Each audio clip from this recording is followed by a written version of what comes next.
Another hot and humid day here at Grand Park in Westfield for day 12 of Colts training camp. A long practice, an intense practice, but that's what you want to see when the Green Bay Packers are coming to town next week. All right, let's talk quarterbacks. If you didn't tell me that Anthony Richardson hurt his pinky, I wouldn't have noticed today.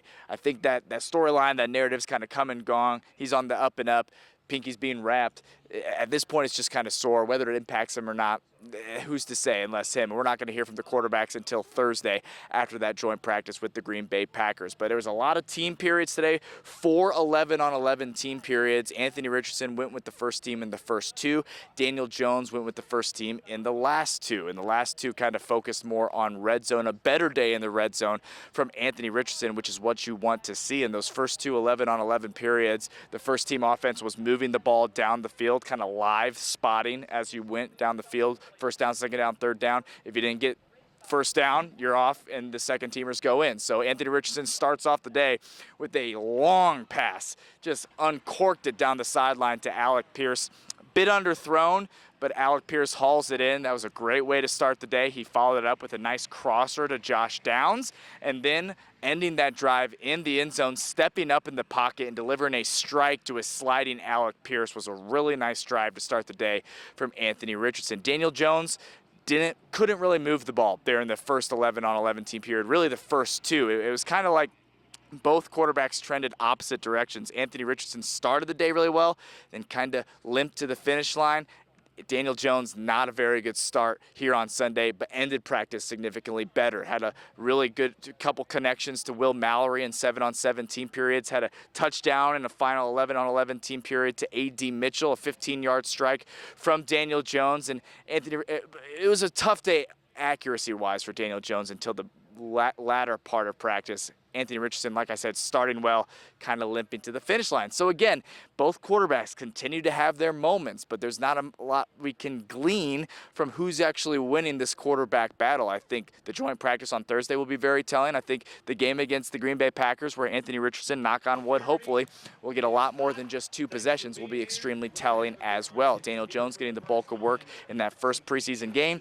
Anthony Richardson will follow suit against the Green Bay Packers. Shane Steichen said as much. You'll hear from him in just a second after practice how, next week, pretty significant in the evaluation of both these quarterbacks. There's a lot to kind of glean from that as we ramp up here closer to the season, and we'll go from there as far as who's going to be the starting quarterback come week 1 against the Miami Dolphins for the Indianapolis Colts. Other notes, Kenny Moore and Alec Pierce both leaving practice with injuries. Kenny Moore going down an individual period. Not what you want to see. No one really got a good look at what happened. All we saw was him going to the sideline, going off the field, and what we're told is it's a knee injury. Shane Steichen, no more information after practice on that. Alec Pierce, a groin injury later in practice. Something flared up during 7-on-7. Shane Steichen telling us he left practice as well. So the injuries are starting to mount up as we continue through training camp here for the Colts. Not exactly what you want to see. Latu continues to flash on the defensive line, and that's kind of the quick wrap of day 12 of Colts training camp here from Grand Park. Shane Steichen, Tyler Warren, couple of running backs, and Quenton Nelson after practice on their thoughts here as we push ahead to the NFL season. Kenny Moore walk off the field after it looked like an injury. Do you have an update on him? I just heard a knee. I don't have any more for you. I just heard a knee. What about Alec?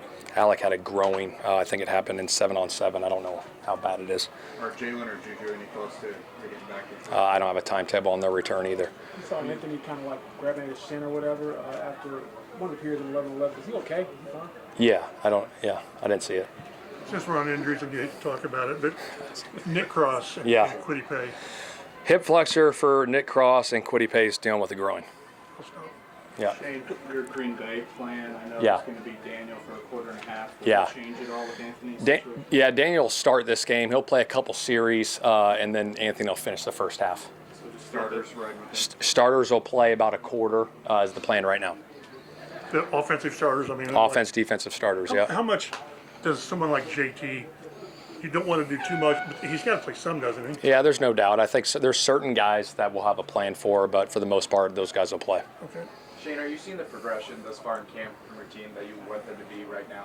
Yeah, absolutely. I think a day like today, like I said, the competitive endurance, right, in these hot weather practices like this, you got to battle through, right? We had some 2-minute situations, some sudden change situations, some got-to-have-it situations where they got to mentally lock in those situations because it's going to happen, in a couple weeks from now. So we got to make sure we're engaged, locked in at every situation, and especially when you're tired because that's when you make the most errors. And if you want to build that camaraderie and that freaking competitive endurance, it starts out here in training camp. Shane, I'm sure you love the competition, but it looks to the naked eye, untrained eye, the quarterbacks are probably close in this competition still. Yeah, they're still battling. And so how difficult does that make your decision when it's not maybe obvious? Yeah, I think we got a joint practice we got this week, and possibly next week, and see how all this thing plays out.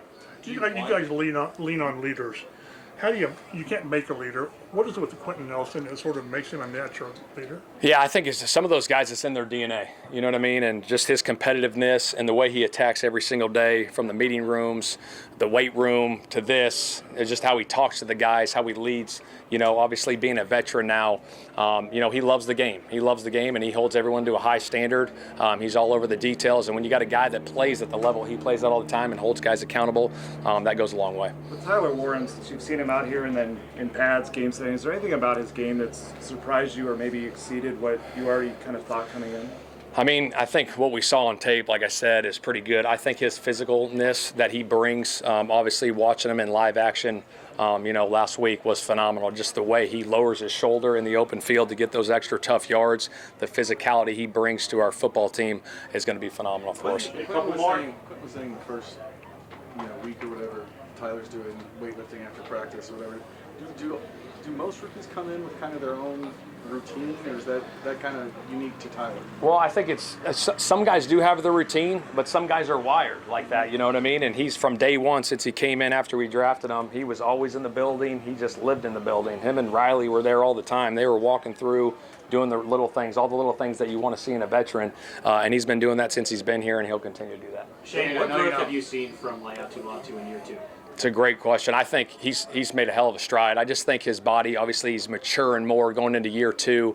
The way he's getting off the ball, the way he's able to bend around the edge, his pass rush ability has been phenomenal.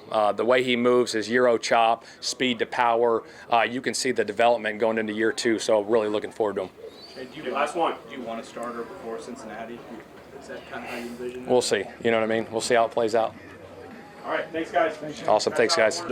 Just what was it like to get out there for a pro game? What were your impressions of that? Is there anything you kind of learned about this level of play, just getting out there for a little bit? Yeah, I think you just kind of learn the general feel of it, right? It's a different league with everybody's a professional, so just being out there for the first time and kind of getting that under your belt was really good for me, and just I think the team as a whole and the offense especially. What improvements are you looking to make compared from last week to this week? I think just kind of technique and some small things on the run game especially, but yeah, I mean really it's just learning, finding little things in the tape and trying to improve that week to week because it's coming quick with the season coming up. But yeah, just finding little things and trying to get better with those. Who's been your biggest mentor so far? That's a good one. I think in the tight end room, Mo playing college basketball in my area, kind of his influence has been good, but really the whole tight end room I think has been awesome since I've been here. And there's other guys in the offense like Q, but yeah, there's been a lot of great mentors so far. So I've been really fortunate to be in this spot. Playing with 2 different quarterbacks throughout camp and first game of preseason, is there any adjustments that you feel like you make depending on who's the one out there throwing? No, I think they're both really good quarterbacks, and they're going to put the ball where it needs to be, and it's up to me to make the play. But I don't think it's really anything you change as a player based off who's throwing you the ball. Well, how much can you separate yourself, what you do after the catch? I mean, there's catching the ball, and then what do you do? I mean, is that how big a part of your game is that? I think for tight ends, especially being bigger bodies, being able to break tackles is kind of expected when you do get the ball. I think that's we take pride in that in our room. I think that's kind of the position in general is kind of what's expected when you do get the ball in open space. You smile when you say that. Your coaches kind of say you like the smoke. I mean, like you don't mind contact. Fair? No, I mean I think a lot of people don't mind contact out here if you're playing professional football now, but it is part of it. So I think it's important to embrace it, or else you're gonna deal with consequences. But yeah. Quentin said after first couple practices out here at Grand Park, he saw you doing some bicep curls or whatever afterwards. Tried to make him look bad. That was his words. But I guess where does that work have to come from? And were anybody telling you what to do, or was it just like, okay, I need to be doing this on my own? No, I think that's just kind of, something I was doing on my own, but there's a bunch of guys that are usually in there after practice doing something, whether it is, getting a quick lift in or, getting extra recovery, stuff like that, and Q's in there every day too, so he was just trying to make me look good, but yeah, it's we spend a lot of time out here, but there's still time for us to, find little things to get better at. What's the best advice that you've received so far in your rookie season? Best advice, that's a tough one. Lie to the media.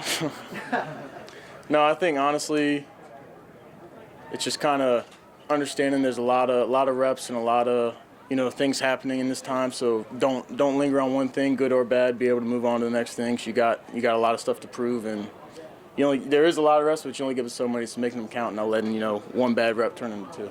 Tyler, what's been like the biggest adjustment for you from college now to the pros? I think overall skill of the players. Obviously, everybody's a professional, so it's really good competition. And then you do have a little more kind of time where I'm not going to classes, don't have homework to do. So just finding good stuff to do in that time and using it to be valuable, I think, has been important for me. What gets you most excited about your role in this offense? Just the opportunity to help the offense out and whatever that may look like. But there's it's fun playing with a lot of really good players on this offense. So being a piece of that puzzle is really cool, and I'm glad I got the opportunity to do it. How valuable is getting those constant starter reps for you heading into your rookie season? Yeah, I think just getting any reps I can get and any looks I can get while I'm out there is important. There's going to be a bunch of different stuff you can't plan for, but everything I can get right now is only going to help me down the season. All right, appreciate you. Thanks, guys. Thank you. From Tanner this year. He's doing a good job. He plays with really good technique most of the time, and he's just learning and getting better every day, coming to work with a great attitude, and I think he's doing a fine job. Q80 last week said that you made it a point to stand up at this one of the team meetings and kind of say, hey, you should have more energy and be more celebratory toward our teammates. We've seen you throughout your career always run down the field after a big play. Why is it so important for you to, I guess, take that leadership role on and be that cheerleader for your teammates? I just want to win games, man. And if I feel like I got to say something, I'm going to say it. So that's it. Does that leadership come natural? You can't make leaders, can you? I don't know, Mike. Do you feel like that's something you embrace? Yes. Quenton, how have you seen Daniel Jones kind of integrate himself? As a quarterback, you obviously have sort of natural leadership role, but he's new at the same time. How's he kind of integrated and taking that role? Yeah. I think he's just done a great job of introducing himself to everyone and getting to know everyone. And he's working his tail off every day to compete, and those two are just making each other better every day. I think Anthony's having his best camp ever. I think Daniel's doing really well, and it's just awesome to see them going at it and making each other better, also rooting for each other out there, rooting for the offense's success. I think that's really big time and just great sportsmanship and stuff. Anthony is having his best camp ever. What have you seen from him specifically that's different from these last couple of years? I would just say his energy, his experience going into year 3, maturing, and then also what he's doing on the field with progressions and accuracy and spreading the ball around to all different guys. He's just been doing a really good job. With some different personnel on this offensive line, this far in camp, what are your takeaways thus far of how the group's been? It's been great. I love our group. All 14 or 15 of us. Guys just come into work and want to get better.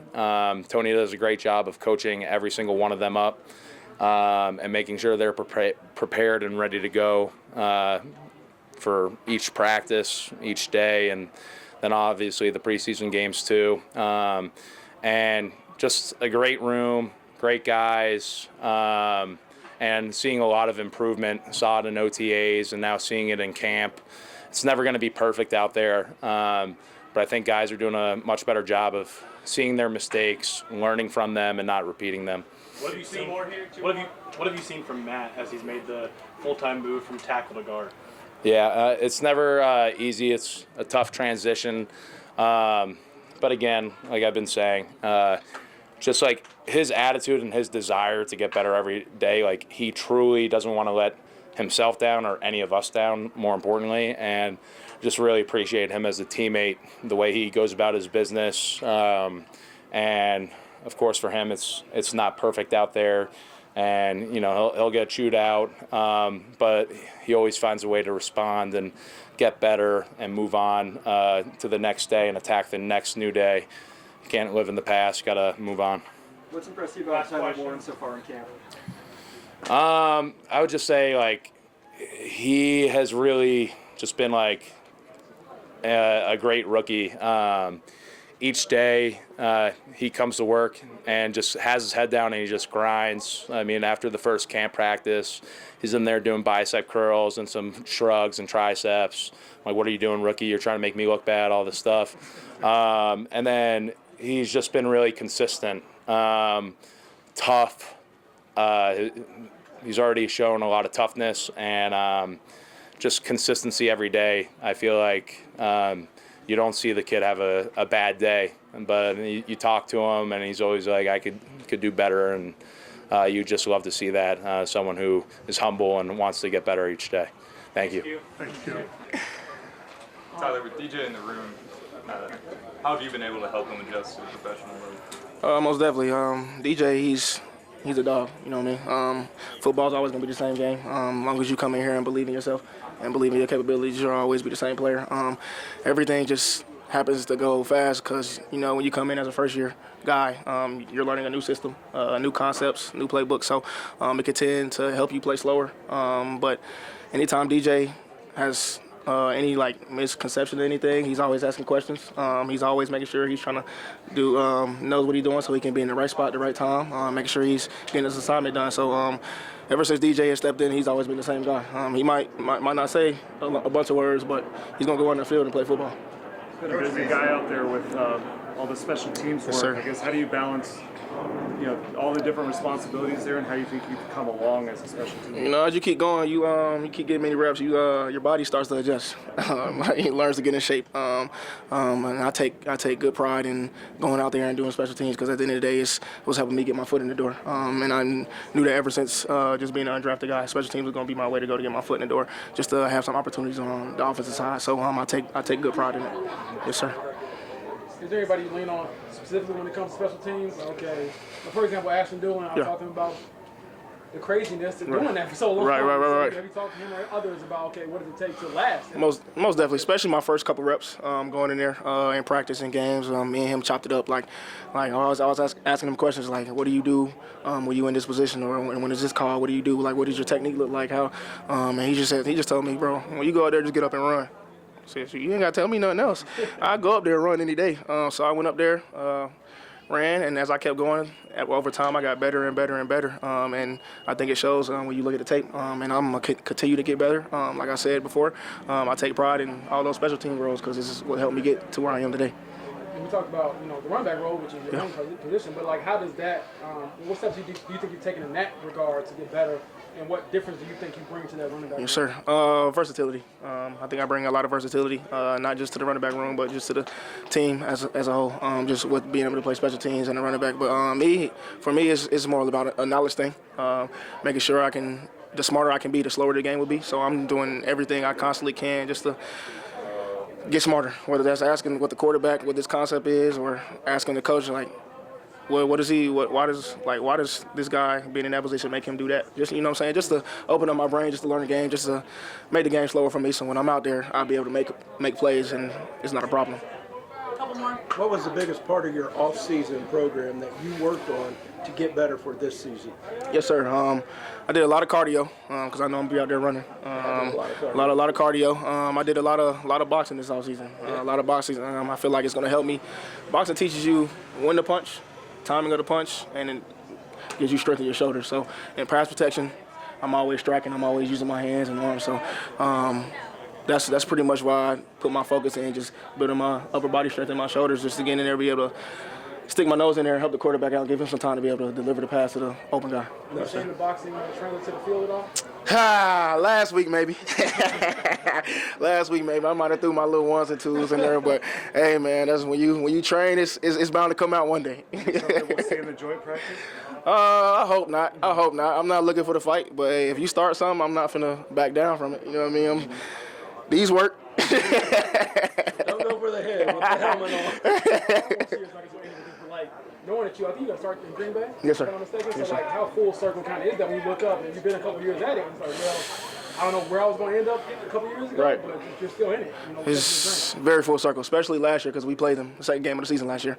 And being able to go in there and just play on that field that I was playing on once is very surreal. But I'm looking forward to the competition. You know, I had them marked on my calendar last year. I got them marked on my calendar again. To me, it's nothing like playing against a team you played before. Because for me, it's a chance to go show them coaches like, yeah, maybe you should have kept me. You know what I mean? So, you know what I'm saying? So it's kind of like a chip on the shoulder thing, but I'm going to go out there and have some fun and compete with those guys. Appreciate it, bro. Yes, sir. Yes, sir. Appreciate you. What did you learn from your first action against another NFL team last week?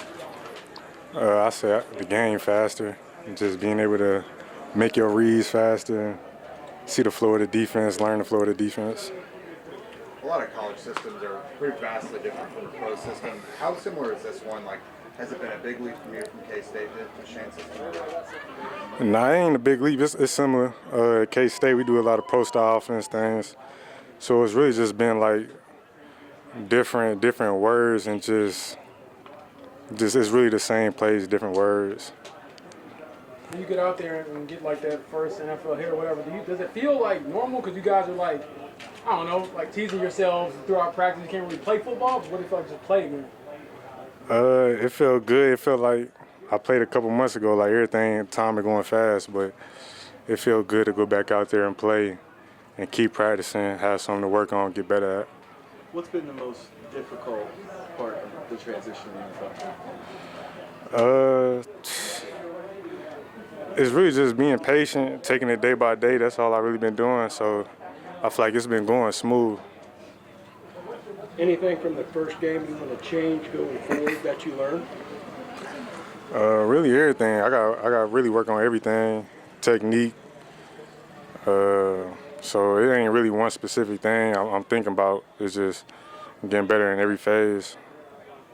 You're part of the kickoff rotation. There's a lot of change that year to year. It seems like the kickoff rules are never really the same. Has it been a challenge adjusting to how the NFL league, how it does kickoff rules? Nah, it ain't been no problem. I ain't played kickoff in college, so I wasn't really used to the old rules anyway. Yeah, so it's been smooth. All right, thanks, DJ. Really insightful stuff from Shane Steichen and a couple of Colts players there after practice. Jake Arthur of Locked On Colts and Colts on SI joins me as always after training camp. Day 12, another hot one. Big takeaways from this one, Jake. It felt like, this is just my opinion, it felt like Anthony Richardson started practice very well, kind of dipped there towards the end, and it felt like Daniel Jones started a bit rough, but got his feet underneath him at the end. Did you feel that? I think that is very accurate, yes. But the positive news for Anthony, he had that really rough day in the red zone. Previously, he bounced back in the red zone specifically today. Also, you mentioned, he started out hot. Yeah. They were clearly trying to push the ball downfield in that first session of 11-on-11s. First play, like 40-yard bomb to Alec Pierce. A bit underthrown. A little bit. Nice catch. Nice catch down the sideline. Oddly enough, a guy with that arm strength still kind of mastering the deep ball. Right. I don't know how that works out. But, no, he had some chunk plays today, as did Daniel Jones. But it was good to see such a presence in the downfield passing game today. I don't think we've really seen that since that night practice. Right. Even from Daniel, pushing him out of his comfort zone. Honestly, I think that's why he probably started a little slow. Is he's a dink and dunk guy. He's not used to testing things downfield so much. So, yeah, I think him getting comfortable, and then I don't really know what it was with Anthony, but yeah. We'll ride this roller coaster with him. And after, I think we got a lot of good insight after practice as well. Shane Steichen saying, not going to change the plan for that second preseason game. Daniel Jones will start, get a couple series, and then Anthony Richardson will finish out the half. So, in theory, not changing, but Anthony Richardson getting a bulk of time in that second preseason game. And there was a point was made that it's pretty even thus far with the quarterback battles. So this week with the joint practice and a game against the Green Bay Packers feels significant. Do you feel that way? Yeah, I think so. I mean, Shane was asked if he would ideally like to have a starter figured out after this game, but I don't know. It feels like it's going to go to the wire at this point. You know what I mean? It's that injury didn't really cost much, but at the same time, it feels like this has to go down to the wire because I don't know if either of us could say super confidently this guy should start. They have both had their peaks and valleys. Daniel Jones has been very Daniel Jones-ish throughout camp. Yeah. Has had, some light blips where it's not gone super great. But pretty steady Eddie, right? Yeah, but then with Anthony, the highs have been so much higher. Yeah. He's had a lot more big plays, as you would expect. And, players, coaches, everyone seems to think he's ironed out a lot of those rough spots in his game, which is really what they've been looking for. Make the layups. As much as it's a 50-50 competition, scrapping the past, you versus you, however this camp goes, at the same time, you have evaluations of Anthony. Has he improved from what you wanted to see from him previously? And if he has, why wouldn't you roll with him? But again, it's kind of a day-to-day thing. I could give you a new answer every day. It's so true. Yeah. It's so true. I have to believe if it's 50-50, tie goes to Anthony Richardson. I have to feel that way. Yeah. But there hasn't been much separation created. But I like what you said there. The highs have been higher with Anthony Richardson. I feel like the whole media has definitely felt that, and fans who've been out here at Grant Park. Okay, defensively, it felt like Laiatu had some moments again today. Yep. I love what I'm seeing out of him. What else on defense did you see out of this practice? Absolutely. I mean, to acknowledge that with Latu, had another couple sacks today. I think the most glaring thing with the defense is who's out there. It's rough today, and probably the biggest news outside of quarterback today, Kenny Moore suffering what appeared to be a knee injury. An individual drills. So none of us, I don't really think, saw it. We just saw kind of the aftermath. Correct. So I can't tell you what it looked like, but what I can tell you is he definitely, it did not seem great. It didn't seem not significant. Yeah, and then they took him back to the big tent, we would call it, the big medical tent. Yeah. So we got to hope for the best there when it comes to Kenny, because this cornerback room has already been depleted and they haven't even made it into the second preseason game yet. Right. Feels like something day after day. They cannot afford to have one of their cornerstone defensive players out after already having Justin Wally lost for the year last week. Yeah. And the significance of Jalen Jones and Juju Brent's kind of still murky. Yeah, we asked about that today, and Shane had no update on those guys who've now been out for 2 weeks. Yeah, so obviously pretty significant, right, when it comes to hamstrings for both of those guys. And then Alec Pierce leaving practice a little bit later on in practice. Only the guy who led the NFL in yards per catch last year, that's all. Yeah, groin injury, Shane Steichen said maybe during 7-on-7. We're hoping that isn't that significant. Okay, we got a practice on Monday. Green Bay comes to town on Thursday for joint practice. Then it's that second preseason game, and I think we'll start to learn a lot, hopefully, this week as we push closer to the season. Is that fair to say? It feels that way. Well, let's hope so. Yeah, I think we're kind of getting the Groundhog Day a little bit here at training camp. That's Jake Arthur. I'm Dominic Miranda. Keep it locked on Channel 13. Locked on Colts. That was a pun. Very good one. I don't mind saying. And WTHR Plus. Keep it locked on here for all your Colts coverage.